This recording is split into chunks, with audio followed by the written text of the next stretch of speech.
Hi friends, it's so good to see you again. So, another really rainy day outside. So let's sit back and listen to another chapter of The Wonderful Wizard of Oz. We are now on chapter 13, and chapter 13 is called The Rescue.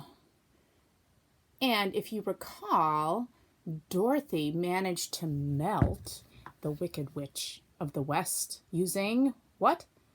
Right, water. So she left with, and she went to rescue the Cowardly Lion who was captured. And they went off in search of the Scarecrow and the Tin Woodman, who had been apparently destroyed by the winged monkeys. But she's going to go rescue them, I think. Okay, everyone open up your imaginations and your ears. Sit back and relax and enjoy chapter 13. The Cowardly Lion was much pleased to hear that the Wicked Witch had been melted by a bucket of water, and Dorothy at once unlocked the gate of his prison and set him free. They went in together to the castle, where Dorothy's first act was to call all the Winkies together and tell them that they were no longer slaves. There was great rejoicing among the yellow Winkies, for they had been made to work hard during many years for the Wicked Witch, who had always treated them with great cruelty. They kept this day as a holiday, then and ever after, and spent the time in feasting and dancing. All right. If our friends, the Scarecrow and the Tin Woodman, were only with us, said the Lion, I should be quite happy. Don't you suppose we could rescue them? Asked the girl anxiously. We can try, answered the Lion. So they called the yellow Winkies and asked them if they would help to rescue their friends. And the Winkies said that they would be delighted to do all in their power for Dorothy, who had set them free from bondage. So she chose a number of the Winkies who looked as if they knew the most, and they all started away. They traveled that day and part of the next until they came to the rocky plain where the Tin Woodman lay, all battered and bent. His axe was near him, but the blade was rusted and the handle broken off short. The Winkies lifted him tenderly in their arms and carried him back to the yellow castle again, Dorothy shedding a few tears by the way at the sad plight of her old friend, and the Lion looking sober and sorry. When they reached the castle, Dorothy said to the Winkies, Are any of your people tinsmiths? Oh, yes, some of us are very good tinsmiths, they told her. Then bring them to me, she said. And when the tinsmiths came, bringing with them all their tools and baskets, she inquired, Can you straighten out those dents in the Tin Woodman and bend him back into shape again and solder him together where he is broken? Oh my goodness, look. There are all the tinsmiths helping to fix the Tin Woodman.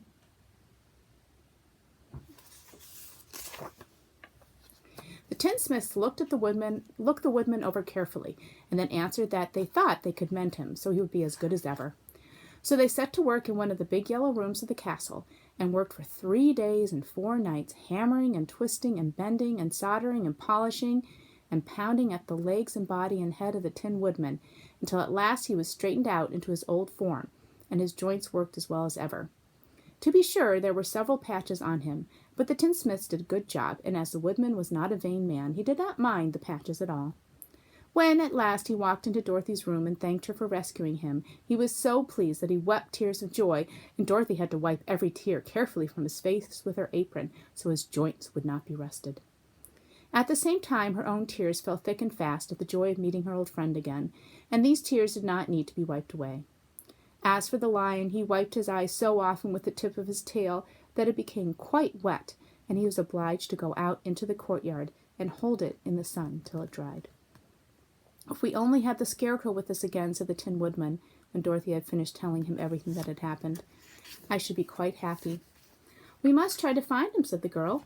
So she called the Winkies to help her, and they walked all that day and part of the next until they came to the tall tree in the branches of which the winged monkeys had tossed the Scarecrow's clothes. It was a very tall tree, and the trunk was so smooth that no one could climb it. But the Woodman said at once, I'll chop it down, and then we can get the Scarecrow's clothes. Now, while the tinsmiths had been at work mending the Woodman himself, another of the Winkies, who was a goldsmith, had made an axe handle of solid gold and fitted it to the Woodman's axe instead of the old broken handle. Others polished the blade until all the rust was removed, and it glistened like burnished silver. As soon as he had spoken, the Tin Woodman began to chop, and in a short time the tree fell over with a crash, when the Scarecrow's clothes fell out of the branches and rolled off on the ground. Dorothy picked them up and had the Winkies carry them back to the castle, where they were stuffed with nice clean straw, and behold, here was the Scarecrow as good as ever, thanking them over and over again for saving him. Now they were reunited, Dorothy and her friends spent a few happy days at the Yellow Castle, where they found everything they needed to make them comfortable. But one day the girl thought of Aunt Em and said, "We must go back to Oz and claim his promise." "Yes," said the Woodman, "at last I shall get my heart." "And I shall get my brains," added the Scarecrow joyfully. "And I shall get my courage," said the Lion thoughtfully. "And I shall get back to Kansas," cried Dorothy, clapping her hands. "Oh, let us start for the Emerald City tomorrow." This they decided to do. The next day they called the Winkies together and bade them goodbye. The Winkies were sorry to have them go, and they had grown so fond of the Tin Woodman that they begged him to stay and rule over them in the Yellow Land of the West.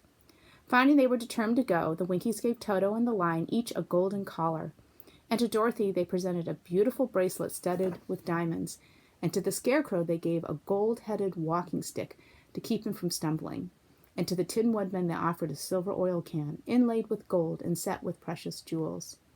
Every one of the travelers made the Winkies a pretty speech in return, and all shook hands with them until their arms ached. Dorothy went to the witch's cupboard to fill her basket with food for the journey, and there she saw the golden cap. She tried it on her own head and found that it fitted her exactly. She did not know anything about the charm of the golden cap, but she saw that it was pretty, so she made up her mind to wear it and carried her sunbonnet in the basket. Then, being prepared for the journey, they all started for the Emerald City. The Winkies gave them 3 cheers and many good wishes to carry with them. And there they are, fixing the Scarecrow, the Winkies. Fixing his hat. All right, that was the end of Chapter 13. Tomorrow we're going to read about the winged monkeys, or the winged monkeys. I like saying winged. All right, it's good to see you again. I'll see you tomorrow for Chapter 14. Bye-bye.